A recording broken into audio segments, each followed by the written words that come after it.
Welcome back to the conversation.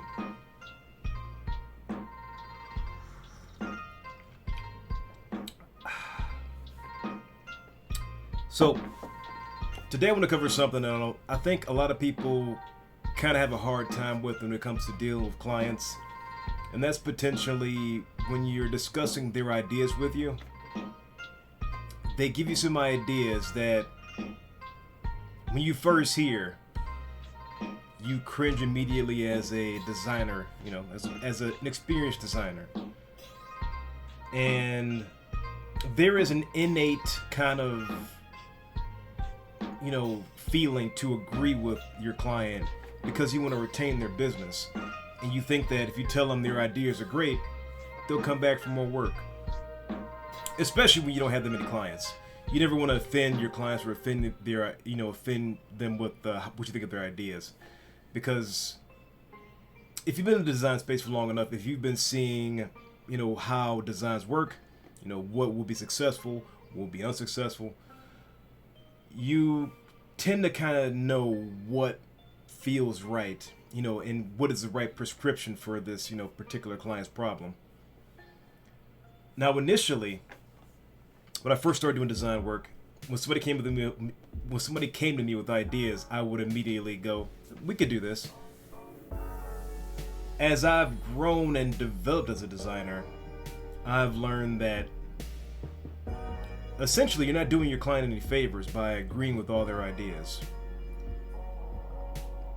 Now, this came to a head maybe 3 years ago,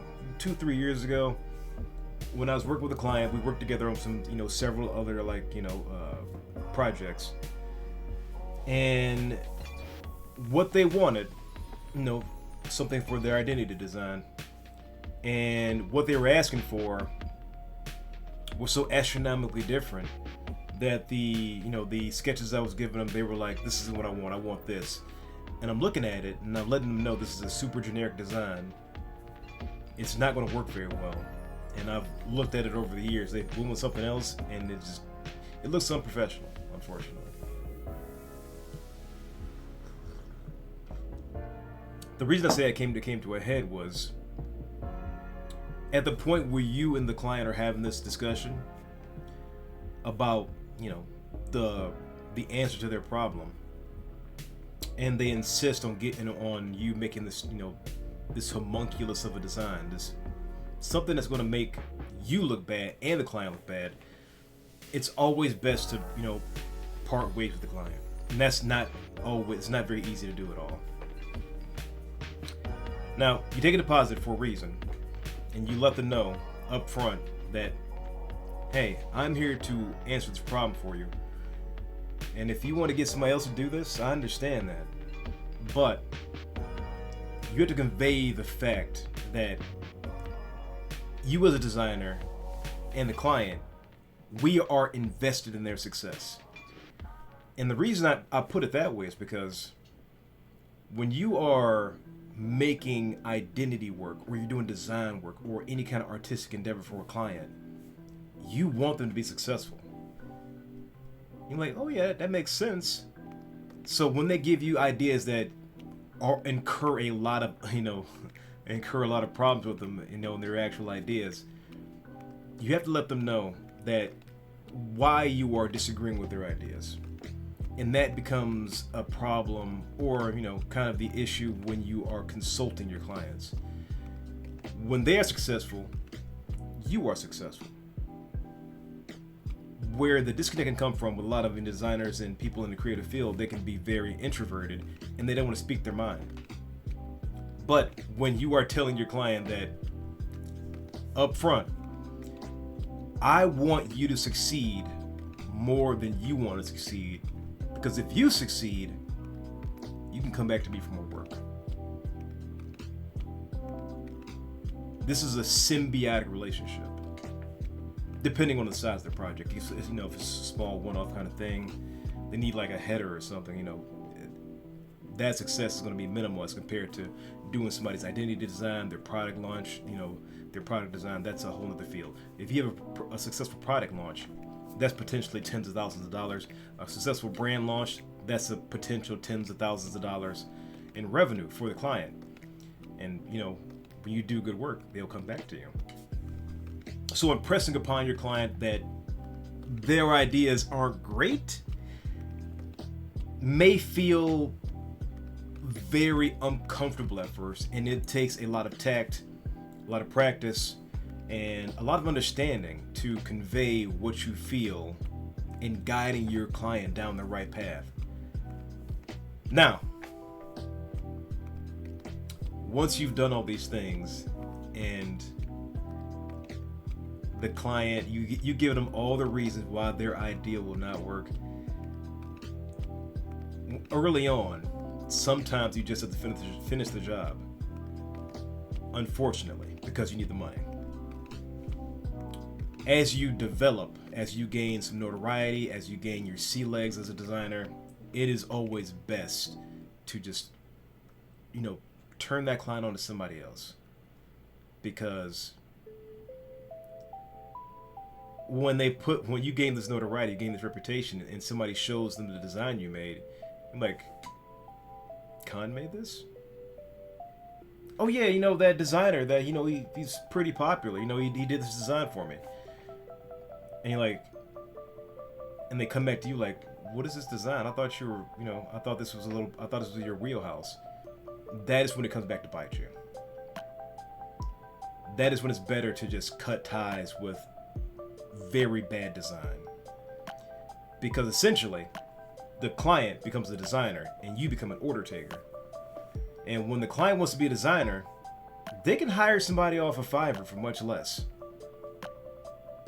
Because you have to let people know when they're working with you, it's an investment in themselves, in their business, in their company, in their design, in their identity. Also, when you do designs for somebody else, it is an investment in yourself, for your portfolio, and potential clients in the future, and making this client successful for yourself. This is kind of where the breakdown can happen when you work in a tier of design that is disposable. What I mean by disposable design is, if you are doing a branding project, let's say a stream identity kit, and you're charged $150 a pop, motion design, the whole 9 yards, when in actuality you should be charging $3,000 to $5,000 for it, it becomes disposable. They don't become invested in the actual identity work. And when they're not invested, that thing changes every 6 months to a year. They've got $100 to spend. They've got $200 to spend. When you're going out to buy a car, you don't go looking for a $500 car. You want something that will not break down around the corner. And getting people to care about their design and the longevity of that design, that is on the designer. Building up that conversation with the client is something a lot of people are not comfortable with. A lot of designers are not comfortable with. But it is essential, capital E, with your success and their success.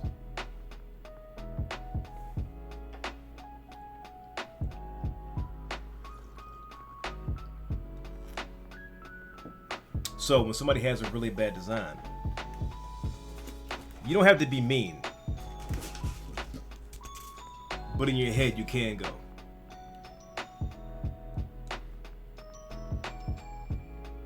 come on, son, get the fuck out of that bullshit. In your head. But you have to let them know why that idea won't work and why there's a better idea to solve their problem. So, I hope that helped. And it's going to take practice. So, if you got friends, have them disagree with your ideas. And feel confident when you prescribe a remedy to their problem. And that comes with time. So, if you got any questions, anything you want to know, like and subscribe. I'm getting better at this YouTube thing, I think. I'm working on it. What am I plugging this week? video is brought to you by King's Coast. You can get, bing, bing. There we go. We can get the Conquer Roast over at kingscoastcoffee.com. I have my own personal roast there. This video is also brought to you by, let me show you. I forgot. It is brought to you by, bam! That Villain Shit International. The shirts are a little dusty because it was on the box on the floor, but the pre-launch is up for 7 days. You can get these shirts for $15. These are all made in-house, by the way. So I made these on the new screen printing setup in the basement, aka my workshop, aka the war room, aka where shit gets done.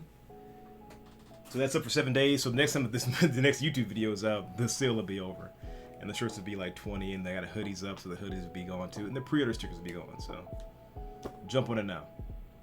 Also, the video game stuff is on hold, probably just for another week or so. Then I'm gonna jump back into the game dev. I'm starting my courses on that. The first course that I'm actually producing, the animated emo course, will be out probably by the end of this month. So that's almost close to being like ready to shoot. That's almost ready to shoot. And I'll be covering some animated, prompts in After Effects. Also a little bit of frame by frame in Clip Studio Paint. Just for good measure. It will not be a deep dive into the principles of animation, just the production of the animation. So keep an eye out for that. Next course after that will be the Advanced Emo course. It'll be Emo Design 102. If you guys got 101, I'm glad you guys took it. We have over 300 students in that course. I just got to produce these other two courses, and this should be done by July, middle of July, and then it'll be our 5-year anniversary. We are still updating the website, everything, and I think that's everything. Oh yeah, the book kick. What aren't I doing?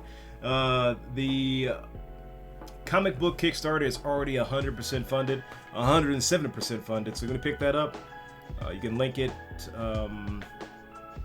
Under any comic on my Twitter page, you can just see the link for the Kickstarter. It's going to be produced. It's already 100% funded. Those should be shipping in the fall, early fall, and I believe that is all. So thanks so much. I'll catch you guys next week, and just remember, your client success is your success. It's important, but keep fighting a good fight. And any questions, comments, or something you want to see in the next video, comment below. Your boss is dead.